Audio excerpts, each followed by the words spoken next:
Bismillahirrahmanirrahim. Assalamu alaikum. And today I am going to share my lesson plan with you. जो कि मैंने एक lesson plan create किया है.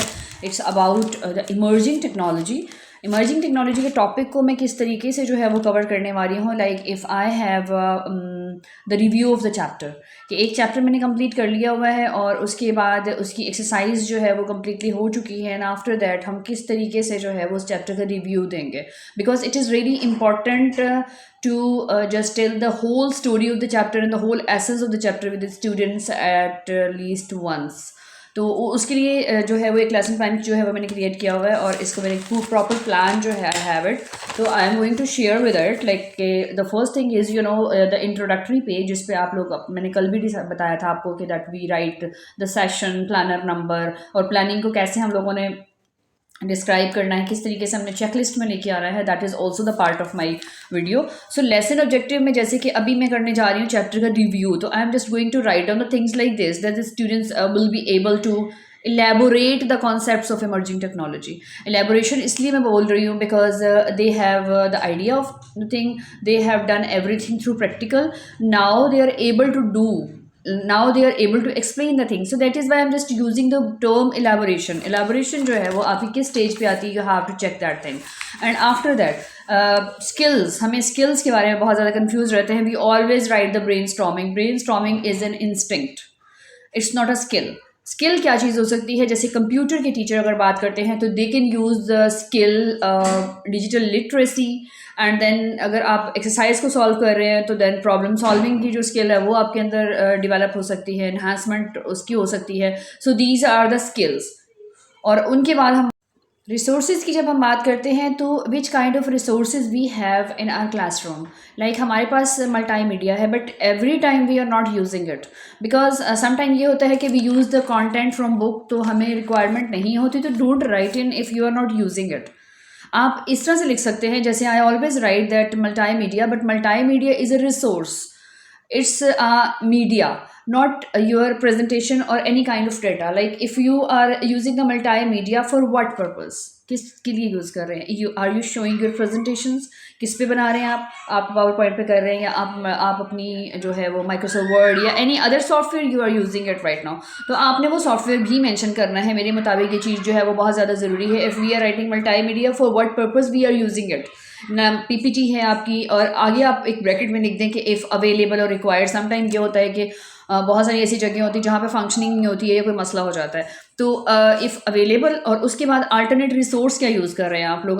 अगर आपके पास वो नहीं है तो then which thing you are utilizing for your lecture and that is your content from the text book and your downloaded links you can say. लेकिन डाउनलोडेड लिंक भी आप तभी इस्तेमाल करेंगे if you are working on the multimedia, तो तभी चीज़ें use कर सकते हैं. तो you can just write down the content from the book. As in the last lecture they were just they told us about that कि आपने जो है वो इसमें you are not using the board as an resource, so we are not writing it in this lesson plan.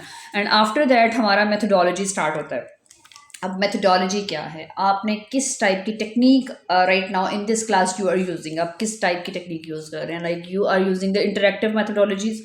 और normally हमारी interactive methodology तब होती है जब हम क्वेश्चन करते हैं. हम नॉर्मली हर लेसन में ही क्वेश्चन करते हैं तो इंटरेक्टिव तो मस्ट आता है. मेथोडोलॉजी है उसमें आप जो चीज़ यूज़ कर रहे होते हैं वो है आपका नंबर 1 पे तो आप बात करते हैं इंटरेक्टिव सेशन होना चाहिए, वो हम मेथोडोलॉजी यूज़ करते हैं for the student. The second thing is your student centred है और टीचर सेंटर्ड है. नॉर्मली टीचर सेंटर्ड लेक्चर्स कौन से होते हैं, जब आप लेक्चर दे रहे हैं if you are using the lecture method. तो लेक्चर मेथड में नॉर्मली हम लोग इस लेवल पे नहीं जा रहे होते, अभी हम लोग जो है वो स्टूडेंट्स को अंडरस्टैंडिंग दे रहे हैं. So that is why we are not allowed to I think so write about the lecture method, या फिर हम उसको ये कह सकते हैं कि टीचर सेंटर्ड है. स्टूडेंट सेंटर्ड इसलिए होगा कि the participation of the student is the most important in this lecture, तो हमें वो चीज़ मैंशन करना ज़रूरी है. फिर उसके बाद आ जाता है नेक्स्ट में आपका A section and that is the most important. And हर चीज़ इंपॉर्टेंट है बट वन बाय वन हम इसको डिस्कस करेंगे. The prior knowledge. Prior knowledge का मतलब क्या होता है कि you are connecting the minds of the student with the lesson by checking their knowledge. कि आपके स्टूडेंट्स को राइट नाउ वो किस पोजीशन पे है, आपने उसको कहाँ से स्टार्ट करना है.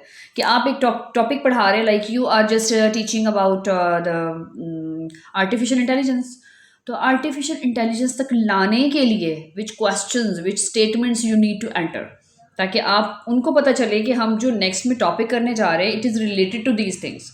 और आपने चेक करना है कि जो आप टॉपिक करने जा रहे हैं वो किस लेवल तक स्टूडेंट्स को आइडिया है उसका। So this is the purpose of the prior knowledge, so we need to do this. इसमें मैंने कुछ क्वेश्चंस ऐड किए हैं जो कि मैं आपसे शेयर करने जा रही हूँ। जैसे कि मेरा टॉपिक है, my topic is emerging technology. I am just going to explain the whole essence of the chapter and I have just added the question related to all this things.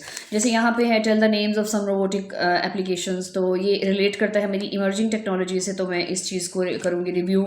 Define the machine learning, ML क्या चीज़ है। उसके बाद आपके है next है what is the blockchain technology and how does it work, किस तरीके से काम करता है। आप इनको 2 क्वेश्चंस में डिवाइड कर सकते हैं because we need to write down the shortest statement of the question, so that is why we can do it. Describe the role of the AI in entertainment, तो ये एक नॉर्मल सी चीज़ होगी जिसके बारे में सबको पता होता है that what is the role of the AI in entertainment, तो सबको आइडिया होता है। बट ये है कि ब्रेन जो है आपका या फिर आप बच्चों की जो भी कैपेसिटी है ना, जो चीज़ है कि मतलब वार्म अप करना है आपने, just awaking their mind, you need to ask them the simple statements पूछो, ताकि जो है एक तो इंटरेस्ट डेवलप होगा और दूसरा ये होगा कि एवरीवन कैन आंसर यू। तो वो तमाम चीज़ें जो है वो हमारी प्रायर नॉलेज में आ सकती हैं। और कोशिश करें कि 4 या 6 क्वेश्चंस ऐड करें ताकि आप ग्रुप्स के साथ जस्टिफिकेशन कर सकें। If you are dividing the students in the groups then you can just divide the sections as well, कि आपने उस तरीके से क्वेश्चंस को जो है वो डिफाइन करना है। नेक्स्ट में जो चीज़ आती है वो है आपकी explanation should be short, not a story that once upon a time when I was. ये चीज़ नहीं करनी है हमने उसमें। We are just writing down the simple thing that in this lecture that what we are going to teach them, we are going to describe in this way। तो जैसे कि teacher start the lesson after getting the answer from the students, जिसमें review में मैं ये बात कर सकती हूँ। ये भी लिखने की ज़रूरत नहीं है। Teacher revise the term emerging technologies and the rest of the terms like which things are included in this chapter, she will or he will define these things and thoroughly, तो उनको करेगी रिव्यू। तो इस तरीके से आपने explanation को explain करना है। अब इसके बाद जो नेक्स्ट चीज़ आती है that is the C section and it is about the activities पे मैं एक सेपरेट वीडियो बनाना चाह रही हूँ। लेकिन फ़िलहाल यहाँ पर जो मैंने किया है कि I will divide the class into 2 or 3 groups and then I will just prepare a questionnaire. But questionnaire, if you are going to make it, just keep in your mind all the categories and level of the students. Don't write the so high question and don't write the complicated statements. Just make some easy questions and just put some difficult questions, the mixture of such kind of things, and always add the questions like you can say even questions। अगर आपने 4 questions हैं तो ठीक है 2 divide हो जाएंगे। अगर आपने ज़्यादा करने हैं तो you have to put the 6 questions। तो इस तरीके से जो है वो आप एक प्रॉपर क्वेश्चनियर तैयार करेंगे। But always just keep in your mind कि किस तरीके से आपने उनको जो है वो किस तरीके से उनको चेक करना है थ्रू द एक्टिविटी। बेसिकली तो हम हर लेवल पे we are going to check on it. जैसे हम लोग अगर आगे वाले स्टेजेस की मैं बात करूँगी तो फिर मैं आपसे डिस्कस करूँगी कि किस तरीके से मैंने इसमें जो एक्टिविटी पुट की है वो it is this, I am going to divide the class into 2 parts or 2 groups, and after that I will ask and prepare the questionnaire according to the mind and the categories of the student, but I am not showing this in front of student that you are from this category। No, logical work इसको मैं बोलती हूँ हमेशा that you just work in your mind, don't show it। आपके behaviour से show नहीं होना चाहिए, आपके एक्शन से आउटपुट मिलना चाहिए आपको। सो नेवर शो दैट कि they are the weaker and they are the struggler and they are just not answering you. और कुछ ब्रिलियंट हैं तो आप उनको बहुत हाई लेवल पे लेके चलेंगे, लेकिन इस तरीके से नहीं, क्योंकि जब किसी बहुत ब्रिलियंट स्टूडेंट को आप यहाँ से स्टार्ट करेंगे ना तो उससे ऊपर वो जाएगा ही नहीं। जैसे कि मैंने एक्टिविटी में कुछ क्वेश्चंस जो हैं वो मैं आपके साथ शेयर करती हूँ। As you know my topic is emerging technology, so I have just created some simple and some complicated statements, क्योंकि all levels are we are dealing with all levels of the students. So we are just going to make it. What is the role of the AI and gaming, सबसे पहली चीज़ आ जाती है। और just create the interest of the student through the gaming because they are taking too much interest in gaming, so that is why we can just put the questions accordingly.